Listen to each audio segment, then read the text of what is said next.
Karena orang tua itu kadang nggak sadar bahwa waktu yang dia kasih buat anak remajanya itu invest. Waktu otoritas dimainkan tuh waktu kecil harusnya, gitu kan. Iya. Nah setelah besar, waktu kecil otoritas nggak dimainkan. Setelah besar baru mau main otoritas. Nah, itu Itu sama salah, dengan berantem sama Telat, anak ya. remaja.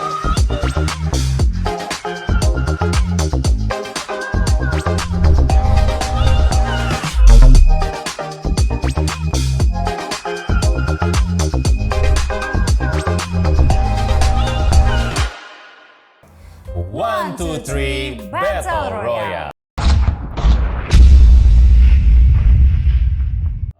apa kabar para pendengar sekalian? Saya Sevia. Dan saya MJ.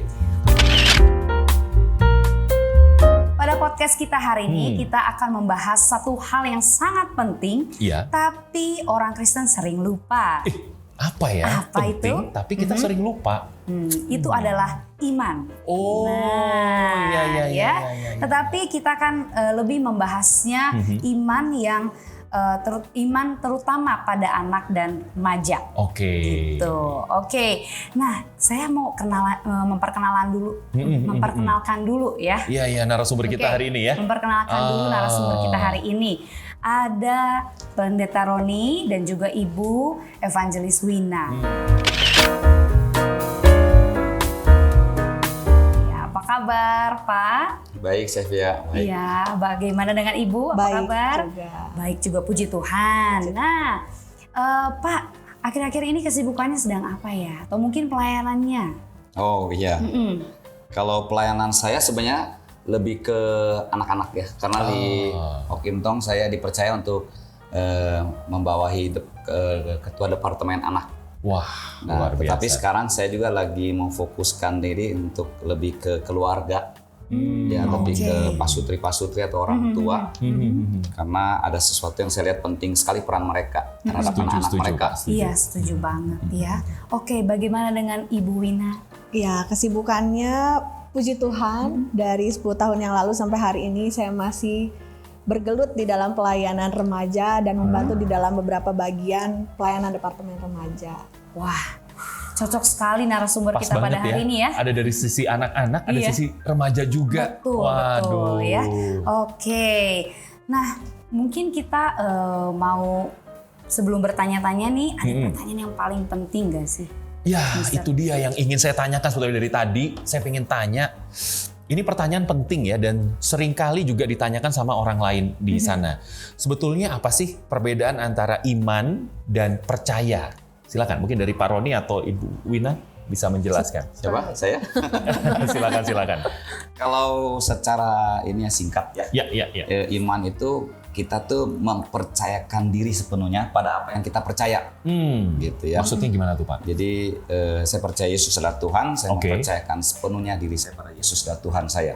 Oke. Kalau percaya dia tahu Yesus adalah Tuhan, tapi ya dia belum tentu mempercayakan diri sepenuhnya pada Tuhan.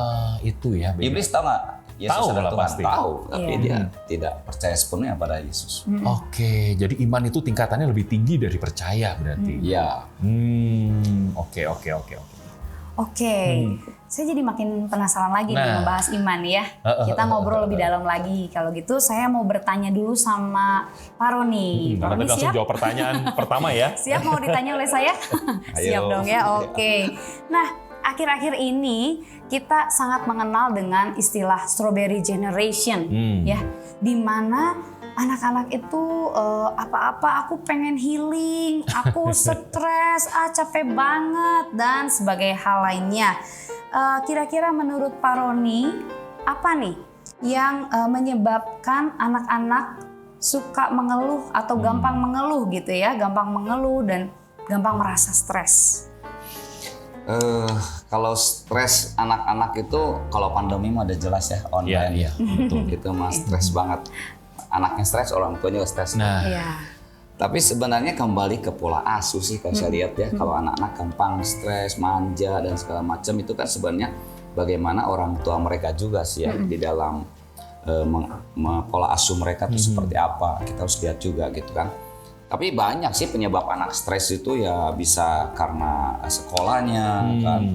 Terus bisa karena keluarga yang tidak ideal, papa mama ribut terus Iya, juga iya. penyebab mereka stres. Mm.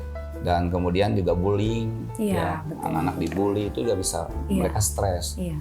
Gitu. Jadi banyak faktor sih Banyak, sebenarnya ya. yang menyebabkan bisa stres. Cuma sebenarnya ada peran besar sebenarnya di keluarganya untuk cakap gitu menghadapi stres Iya. tersebut. Iya.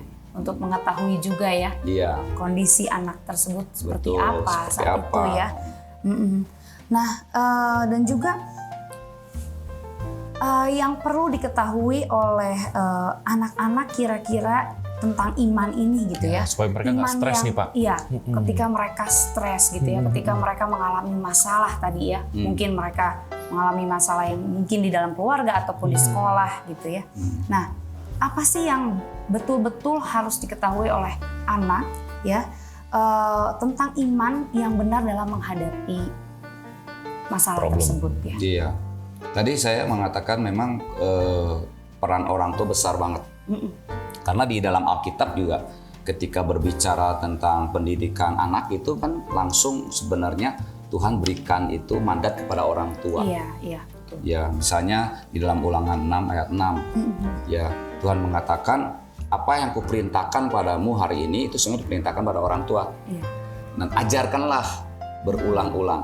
Iya. Nah, ajarkanlah. Jadi orang tua tuh nggak bisa mewariskan iman kepada anak-anak. Ya nggak bisa dari luar transfer gitu. Makanya Tuhan bilang, ajarkanlah karena nanti dari dalam nanti akan keluar ya, nilai-nilai kebenaran itu. Jadi orang tua di sini memang perannya penting sekali sih menanamkan iman kepada anak sejak kecil. Lewat cerita-cerita Alkitab, kan banyak kisah-kisah Iya, Alkitab iya. itu sebenarnya satu kisah kehidupan kita juga gitu. Ya Alkitab juga kan banyak tokoh-tokoh yang mengalami jatuh bangun. Iya, betul. Nah, tetapi mereka bisa mengalami kemenangan tuh gimana? Nah, di situ orang tua tuh bisa mengajarkan pada anak-anak prinsip-prinsip itu tuh Iya. ditanamkan dulu gitu. Nilai-nilai seperti itu. Dasarnya ya. Dasarnya dari orang tua dari itu orang sangat tua. penting ya. Iya. Oke, untuk anak tuh mengenal dasar iman itu sendiri ya Betul. melalui cerita-cerita dari Alkitab Iya. begitu ya Pak ya. Iya. Tapi saya jadi bertanya-tanya ini kan orang tua sekarang tuh kan sibuk nih Pak. Memang mereka ada gitu Pak waktu untuk bisa ngobrol sama anak sampai Iya. segitunya gitu. Nah, tadi kan kita bicara tentang peran seharusnya mereka. Iya. Berarti ini orang tua ada waktu nggak waktunya memang perlu disadarkan. Nah, iya, Itu dia yang. Nah, kesadaran orang tua itulah yang sekarang saya lagi kerjakan dalam parenting. Parenting gitu ya. Di situ orang tua kalau mau belajar ya, Iya. mereka harusnya berpikir kenapa sih mereka tidak ada waktu gitu. Iya. Padahal itu sangat penting ya Jadi Pak itu ya. penting banget padahal. Penting. Penting banget ya. Oke, ini saya jadi tergelitik juga nih. Tadi kan sudah dari sisi anak-anak ya. Iya. Saya pengen bertanya yang sisi remaja. Nah, berarti ada Evangelis Wina nanti yang akan menjawab. Oke, Bu Wina, saya mau tanya nih, apa aja sih godaan iman untuk anak remaja zaman sekarang? Lalu gimana cara menghadapinya? Kalau mungkin kalau dihitung ya agak sulit ya. Kalau saya bisa bilang tadi Pak Roni spill tentang kesadaran ya untuk orang tua, rasanya sama sih, akar dari godaan iman untuk para remaja itu salah satunya dari kesadaran itu sendiri. Yang pertama itu kesadaran akan betapa berharganya dirinya. Oke. Banyak sekali remaja yang belum menyadari hal ini di usia mereka. Sehingga nggak jarang mereka jatuh dalam pornografi, Iya. kemudian jatuh dalam pergaulan yang nggak benar ya, pacaran yang nggak benar. Ini lagi usia-usia mereka tuh haus akan kasih sayang dari lawan jenis, cari perhatian dan lain Iya. sebagainya gitu ya. Iya, betul. Kemudian ada juga mungkin salah pilih temen. Mereka udah tahu ini pergaulan temennya ini toksik ya, kalau sekarang dibilangnya kayak gitu ya. Waduh, Tapi gaul mereka tuh kayak Gaul ya. kayak mereka tuh merasa ya inilah pergaulan yang keren. Iya. Nah, mereka nggak sayang, nggak tahu betapa berharganya dirinya sehingga membuat ya udah deh, nggak apa-apa deh ikut di sana. Belum lagi mereka membiarkan dirinya itu mencontoh tokoh-tokoh yang kurang baik ya. Iya. Seperti sekarang banyak banget tokoh-tokoh LGBT dan lain iya, sebagainya. Wah, lagi marak banget tuh. Betul. Nah, kemudian yang kedua itu kesadaran terhadap betapa berharganya keluarga untuk mereka. Cukup banyak remaja yang orang tua lah yang sharing, aduh anak saya tuh udah nggak bisa dikasih tahu tuh berontak dan lain sebagainya. Iya. Mungkin salah satunya adalah kita sebagai pembina, pembimbing, dan juga mungkin guru, orang tua juga memberikan kesadaran kepada anak remaja bahwa keluarga adalah support system paling berharga di dalam kehidupan kita sampai kapanpun. Betul. Setuju. Yang ketiga mungkin kesadaran terhadap Tuhan itu sendiri. Betapa berharganya Tuhan dalam kehidupan mereka.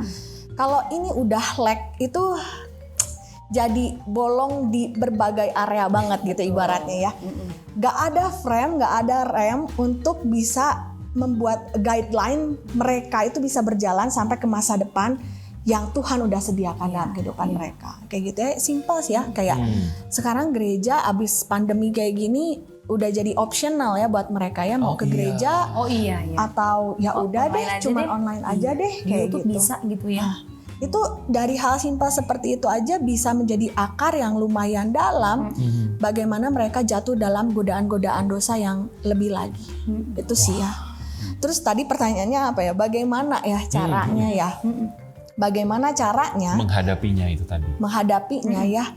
Tugas kita kalau kita mau ubah anak remaja terus kayak pakai sistem otoriter kayaknya udah nggak berlaku ya, udah nggak efektif. Itu zaman Belanda dulu kali ya. Zaman dulu ya. Iya mungkin ya bisa jadi. Sekarang mungkin anaknya lebih kritis ya. Betul. Zaman sekarang tuh. Berontak. Apalagi dia bisa lihat banyak contoh di luar sana. Loh si A si B nggak apa-apa kok. Bener ya. Dan hidupnya bisa berkarya luar biasa dengan kondisi keadaan yang nggak dilarang-larang orang tuanya dan lain sebagainya gitu ya.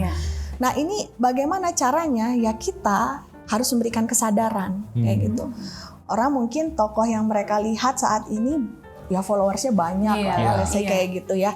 Terus diakui lah ya kayak gitu ya. Punya mungkin udah bisa cari uang kaya raya dan lain sebagainya. Tapi yang benar dan yang salah itu nggak bisa ditentukan dari itu. Mereka bisa aja mencontohkan sesuatu yang salah itu akan tetap salah. Nggak bisa jadi benar. Dan nggak layak untuk dicontoh, kita harus kasih kesadaran pada mereka. Sampai di situ sih sebetulnya ya. Gimana cara ngasih kesadarannya itu? Nah tadi Pak Roni sebetulnya udah spill sih ya. Kayak kita harus bisa invest waktu. Invest waktu ya, itu penting ya. Betul, itu penting banget. Tadi kesadaran ya Pak Roni ya bener banget sih. Karena orang tua itu kadang nggak sadar bahwa waktu yang dia kasih buat anak remajanya itu invest. Itu sih kalau menurut saya. Waktu saya dengerin cerita anak-anak remaja sebetulnya juga itu invest. Walaupun kita nggak bisa jawab, nggak bisa kasih solusi dengan masalahnya mereka, tapi dengan kasih waktu itu sebetulnya memberikan mereka kesadaran bahwa ada yang aware dengan masa depan mereka, dengan pribadi mereka. Kayak gitu sih ya. Lebih di situ ya, peranan kita tuh kayak mau kasih agenda nih supaya kamu hidupnya berubah nggak bakal bisa. Nggak bisa gitu. Menurut saya ya. Biasanya mau nambahin, masalah terjadinya kan di remaja. Di Iya. anak-anak tuh sepertinya belum bagaimana gitu ya. Tapi selalu memuncaknya tuh di remaja. Gitu ya, karena relasi orang tua.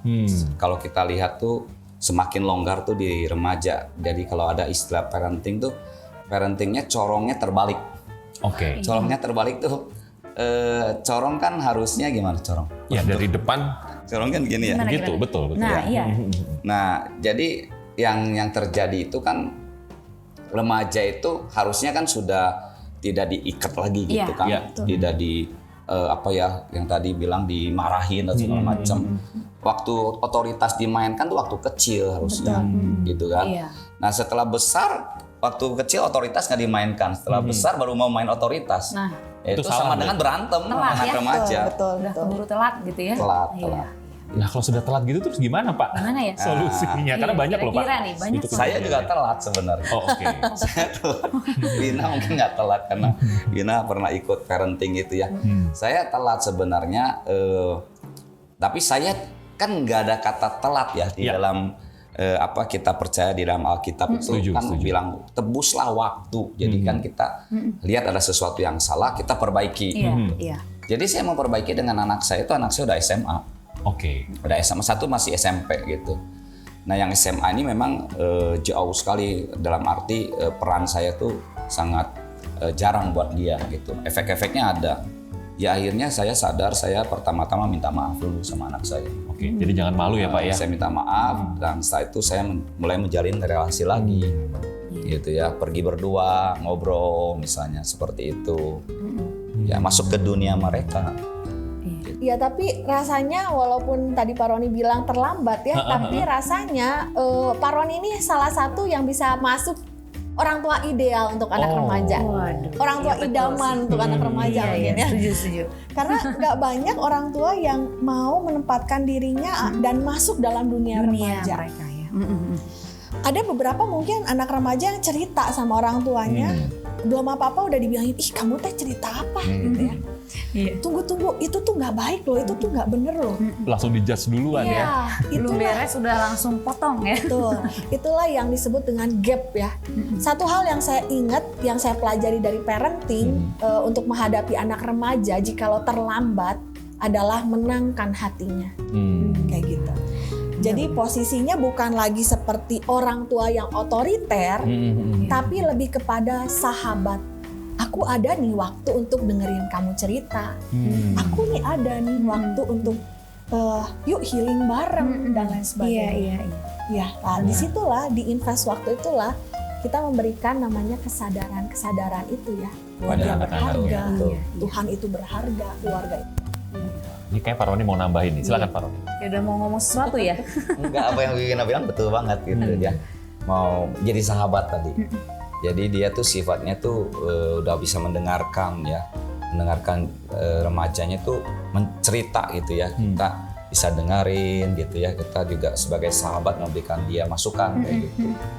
Ya memang, tapi itu memang satu kemauan juga ya. Kan untuk melakukan hal tersebut nggak gampang sebenarnya gitu kan. Nah, jadi harus mau, itu intinya Pak ya. Jadi sadar itu mahal ya. Iya, betul. Benar-benar sadar itu mahal ya. Nah, apalagi zaman sekarang ini sosial media Pak. Dan Bu Wina itu banyak sekali, dan ini sudah menjadi bagian hidup dari remaja ya. Mungkin kita juga punya sosial media, dan kita mungkin tahu bahwa apa yang ada di sosial media itu nggak selamanya benar. Nah, pertanyaannya jadi gimana nih sebagai orang tua? Jadi balik lagi tadi ke parenting. Parenting itu penting gitu berarti ya Pak ya. Nah, bagaimana kita sebagai orang tua bisa mengajarkan yang benar melawan sosial media di luar sana yang begitu masif memberikan informasi kepada anak-anak kita? Gimana nih Los? Saya menggarisbawahi kata melawan ya. Kayaknya jelek semua gitu ya di luar bisa sana. ya kayaknya melawan ya. Sulit ya. Agak sulit ya. Kenapa? Karena sosial media sekarang ada bagian yang nggak bisa dihindari. Menurut saya ya, secara pribadi. Sekarang gini deh, anak-anak remaja sekarang itu udah beda dengan generasi saya waktu dulu remaja ya. Sekarang kesibukan mereka tuh udah luar biasa. Sekolah belum mereka pulang tuh ada les-les tambahan. Dan masih banyak lagi yang lain, belum tugas-tugas dan juga ujian tuntutan sekolah kayak gitu ya.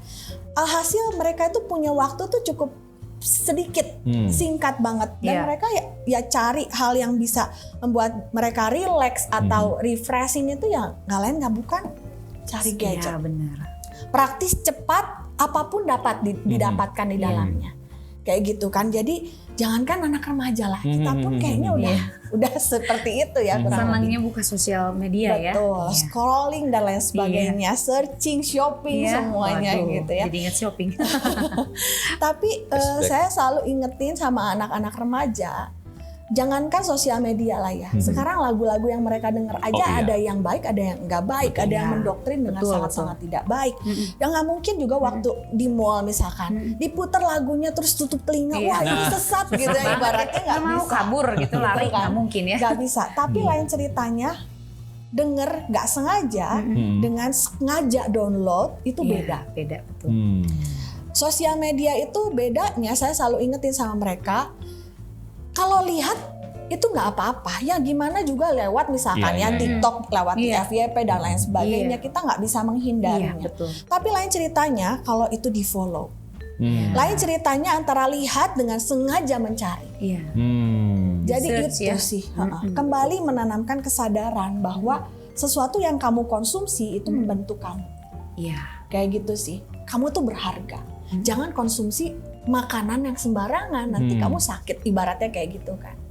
Lebih ke situ sih, kesadaran. Biasanya kalau remaja gitu, kendalanya di sosial media itu apa sih yang dialami oleh Mas Wina di pelayanannya?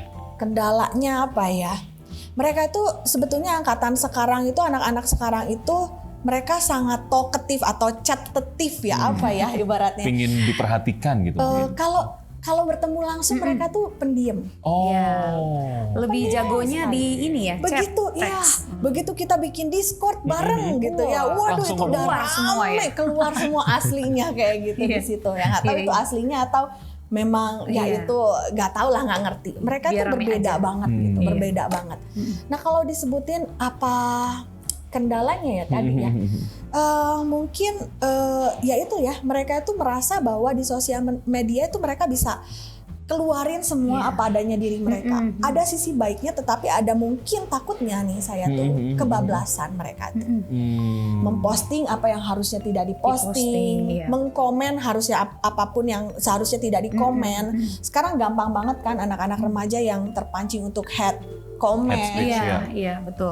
dan lain sebagainya, dan itu terekam sepanjang umur hidup mereka gitu di dalam sosial media. Belum lagi yaitu tokoh-tokoh yang mereka follow, mungkin yang mereka lihat itu belum tentu contoh yang baik dan benar. Kayak gitu Iya, itu yang betul.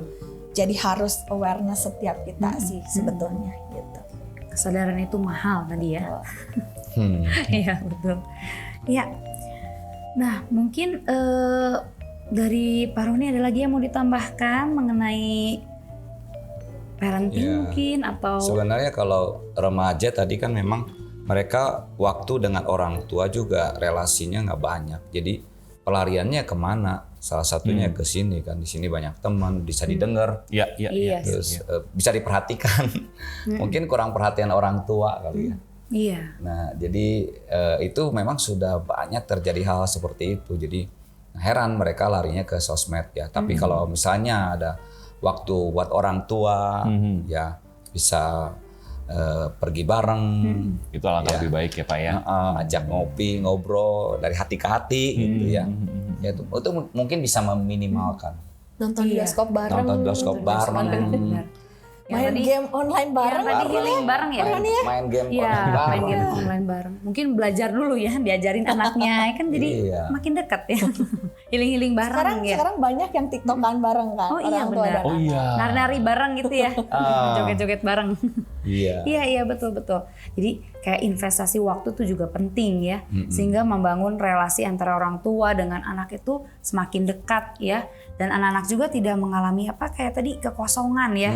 Nah kalau dia udah betul sih, setuju saya juga Pak. Kayak kalau anak udah mengalami kekosongan, terus dia kayak nggak tahu mau ngobrol sama siapa, jatuhnya jadi ke sosial media, chattingnya ke temennya, carinya orang lain ya, bukan keluarga yang dia cari. Iya, jadi dia bisa cari solusinya ke orang lain gitu. Harusnya orang tua yang paling pertama bisa memberikan solusi sebenarnya. Iya. Ya, misalnya soal cari pacar. Iya. Nah, ini biasanya kalau remaja tuh itu biasanya Iya. problemnya. Kan orang tuanya nggak pernah juga ngajarin Cara ngedit yang bener misalnya. Iya, misalnya diskusilah dengan mereka gitu ya. Jangan dulu langsung reject. Oh kamu nggak boleh pacaran gitu, enggak. Gitu kan. Jadi mereka nggak diajarin gimana mau cakap gitu anak-anak tersebut. Iya. Betul. Seberapa besar sih Bapak atau Ibu nih ya peran dari pertemanan buat remaja? Remaja. Jangan besar atau ya Win ya. Peran Saya tadi teman. kan- Betul. Peran besar teman itu bisa. besar banget ya untuk anak remaja ya. Kalimat simple aja gitu ya. Anak-anak remaja tuh kadang suka cerita ya. Ada temennya yang bilang, ih bajunya lucu banget, dari mana? Mereka tuh udah langsung percaya dirinya beda. Terus merasa paling Wah. keren gitu hari itu. Gitu. Iya benar-benar. Sekarang kebayang nggak ya kalau misalkan temen-temennya itu adalah orang-orang yang punya kalimat kayak gini. Kamu nggak pernah coba vape? Ah nggak keren. Ah nggak keren. Jadi kerennya anak remaja itu akan ditentukan oleh apa yang penilaian dari teman-teman Orang lain sekitarnya. ya sekitarnya. Karena ya memang teman-teman buat usia remaja itu penting banget ya. Pak Roni yang udah punya anak remaja itu pasti akan Tekanannya menyadari besar. banget. Saya udah punya anak remaja, Wina menuju masih jauh. Meskipun saya udah mengajarkan nilai-nilai kebenaran, istri saya juga, tapi tekanan temannya tuh kuat. Dia kan dalam satu pergaulan, Iya. ya jadi dari teman-temannya banyak ajaran-ajaran juga yang bombardir gitu. Iya. Nah kalau nggak ada kita, ya udah lost itu. Untungnya karena kita membangun narasi kan dia cerita, teman saya kayak gini misalnya ya, ada kebiasaan temannya itu udah sweet 17 ya, terus kemudian pasti ada pesta-pesta. Pesta-pesta, ya, Kalau betul. keluarganya ada have, waduh itu pesta habiskan ratusan juta. Belum nanti anaknya bilang, mau mobil apa? Gitu. Nah, anak saya ada di dalam kelompok-kelompok tersebut itu. ya. Nah, jadi kebayang nggak? Aduh, ini umur sekian udah bisa beli ini nih gitu. Ya, anaknya sih polos temannya. Papi gue minta jenis mobil yang ini, pilih yang mana ya? Dia sendiri dengarnya gitu, aduh, saya boro-boro gituin ya. Nah, itu siapa yang ngebentengnya dia kalau bukan saya gitu. Ya, jadi wah itu kerja keras ya. Meskipun kita udah parenting, kerja keras. Terus lagi diingetin, nanti balik rumah lagi ada cerita gini, ingetin lagi, masukin nilai firman Tuhan. Nah, masukin nilai firman Tuhan tuh kayak gitu tuh, bukan datang dikhotbahin, bukan. Gitu. Dari diskusi kehidupan sehari-hari. Nah, itu menghidupi firman tuh di situ. Jadi tanamin dulu nah, gitu. Wah. Ya, bayangkan ke orang tua ada peran seperti itu, bablas sudah. Betul. Nah, saya juga selalu tertarik sih ya dengan orang tua yang orang tua remaja yang mengarahkan anak remajanya untuk ke gereja, melayani, punya komunitas di gereja. Karena dari situ mereka setidaknya punya teman-teman yang seharusnya seharusnya punya lingkungan pertemanan yang baik, sehat, dan juga bertumbuh di dalam iman. Kayak gitu ya. Saya ada satu anak remaja nih yang saya masih bimbing sampai hari ini. Waktu kemarin dia jadi salah satu preacher di camp remaja GI Hokim Tong. Padahal dulunya itu adalah saat satu anak yang ikut kelompok kecil pun lari-larian, kabur-kaburan. Ibadah itu kerjaannya ngobrol. Tapi satu momen diajakin sama satu orang, kebetulan juga alumni Trimul ya, anak remaja ini, dan dia ngajakin anak ini tuh untuk pelayanan bareng. Disitulah mulai komunitas terbentuk sampai hari ini, walaupun mereka udah lulus, mereka tuh komit, yuk tetap pelayanan. Yuk tetap kita jadi pengurus remaja, bantuin walaupun sudah tidak di kota yang sama. Itu apa yang bisa akarnya kuat banget. Itu dia pertemanan komunitas. Komunitas. Betul. Tadi mengenai komunitas di gereja itu sangat juga penting ya dalam membangun iman, iman untuk bisa menghadapi ya segala godaan-godaan yang ada di sekitar mereka gitu ya. Nah, tapi apakah dorongan untuk mereka bisa mengembangkan iman mereka itu hanya dari gereja saja atau bisa didukung dari faktor lain? Nah, Pak Roni juga mungkin pengalaman ya anak remajanya. Saya rasa sih lingkungan itu penting ya. Namanya lingkungan kan tentu berarti bukan terkotak hanya di gereja aja.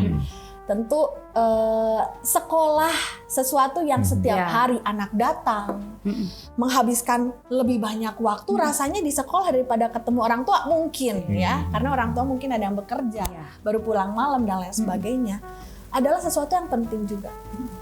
Oleh karena itu sekolah yang memperhatikan iman itu saya rasa adalah sesuatu yang harus jadi hal yang paling dipikirkan oleh orang tua remaja.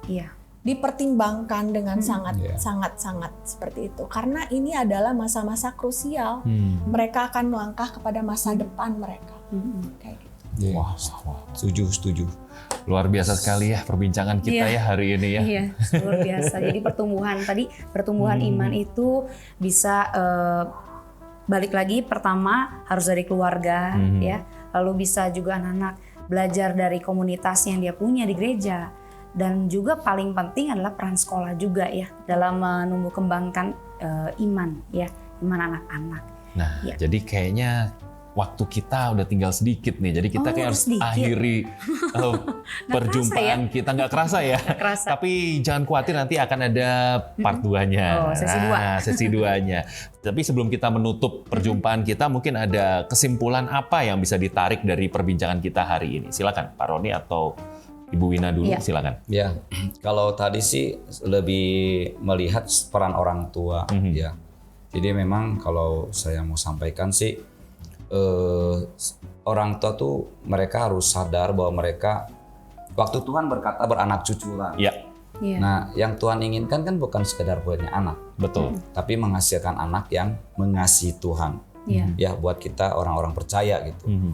Karena dapat anak lahir ada, tapi anak itu tuh menjadi anak yang maaf jahat. Ya, buat apa gitu kan? Betul. Jadi kayak Imam Eli, anaknya itu Hofni dan Pinehas, tapi jahat di hadapan Tuhan Iya. gitu. Nah, jadi waktu kita mendidik seorang anak ya kita harus tahu bahwa ini target utama dari orang tua itu mengasihi Tuhan, dan orang tua harus memainkan perannya gitu untuk anak-anak. Oke, dari Ibu Wina. Ya, hari ini kalau bicara tentang pembimbingan anak remaja ya, kita hari ini setuju bicara tentang kesadaran. Tapi menanamkan kesadaran itu dalam parenting sebetulnya konsepnya bukan kita yang membentuk anak atau Iya. mengubah anak. Tapi justru orang tua lah dan kita lah yang membimbing anak-anak remaja yang dibentuk dan diubah terlebih dahulu. Baru kita bisa menanamkan kesadaran-kesadaran itu dan membentuk anak remaja kita. Teladan orang tua ya, Win. Betul. Teladan orang tua. Kesadaran itu penting. Ada quote bilang gini, Kesadaran. anak tidak pandai mendengarkan Anda, tapi anak tidak pernah gagal melihat Anda. Nah, itu dia. Benar-benar. Oke, kalau gitu kita akhiri perbincangan kita hari ini. Seneng banget ya MJ, kita bisa ngobrol-ngobrol banyak dan kita banyak tahu juga tentang iman untuk bisa membantu anak-anak dan juga remaja dalam menumbuh kembangkan iman mereka juga.